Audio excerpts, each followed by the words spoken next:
शिव चरणों में ध्यान अपना दीजिए। शिव पुराण शिव जी की आरती कीजिए। शिव चरणों में ध्यान अपना दीजिए।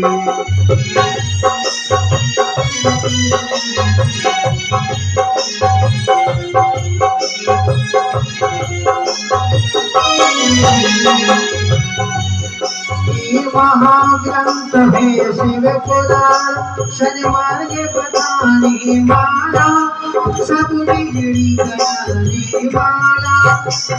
महाग्रंथ है शिव पुराण सन्मार्ग दिखाने वाला सब बिगड़ी बनाने वाला।